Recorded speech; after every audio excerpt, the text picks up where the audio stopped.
Donald Trump হুঁশিয়ারি দিয়ে বলেছেন, আগামী 20 জানুয়ারির মধ্যে যদি ফিলিস্তিনি স্বাধীনতাকামী সংগঠন হামাস ইসরায়েলি জিম্মিদের মুক্তি না দেয় তাহলে মধ্যপ্রাচ্যে আগুন লেগে যাবে। মঙ্গলবার CNN এর প্রতিবেদনে এই সকল তথ্য প্রকাশ করা হয়। যুক্তরাষ্ট্রের ফ্লোরিডায় মার-এ-লাগোতে এক সংবাদ সম্মেলনে ট্রাম্প বলেন, যদি হামাস জিম্মিদের ফেরত না দেয় তাহলে পুরো মধ্যপ্রাচ্যে ভয়াবহ পরিস্থিতির সৃষ্টি হবে।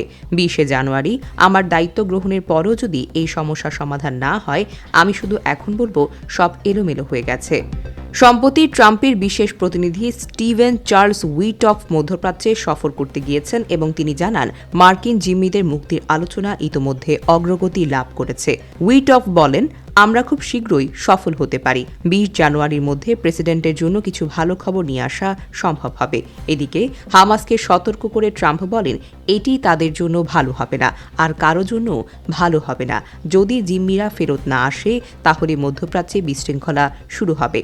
তিনি আরও বলেন, হামাস দীর্ঘদিন ধরে জিম্মিদের ফিরিয়ে দেওয়ার প্রতিশ্রুতি দিয়েছিল, কিন্তু তা বাস্তবায়িত হয়নি। ট্রাম্প আরও বলেন, 7 অক্টোবরের হামলার কথা কেউ ভুলে গেছে? অনেক মানুষ মারা গেছে। এখন জিম্মিরা আর জিম্মি নেই। আমি এমন তাদের মা বাবাকে ফোন করেছি যারা তাদের সন্তানদের মরদেহ ফিরিয়ে যাচ্ছেন। তিনি এক তরুণী সম্পর্কে বলেন, একটি সুন্দরী 19 থেকে 20 বছর বয়সী মেয়েকে সুস্থ অবস্থায় ধরে গাড়িতে তুলে নিয়ে যাওয়া হয়েছিল। পরে বলা হয়েছিল সে মৃত। উইটফের প্রচেষ্টায় প্রশংসা করে ট্রাম্প বলেন, আমি চাই না এই আলোচনা ক্ষতিগ্রস্ত হোক, কিন্তু যদি 20 জানুয়ারির মধ্যে এটি সমাধান না দেওয়া হয় তাহলে মধ্যপ্রাচ্যে ভয়াবহ পরিস্থিতির সৃষ্টি হবে।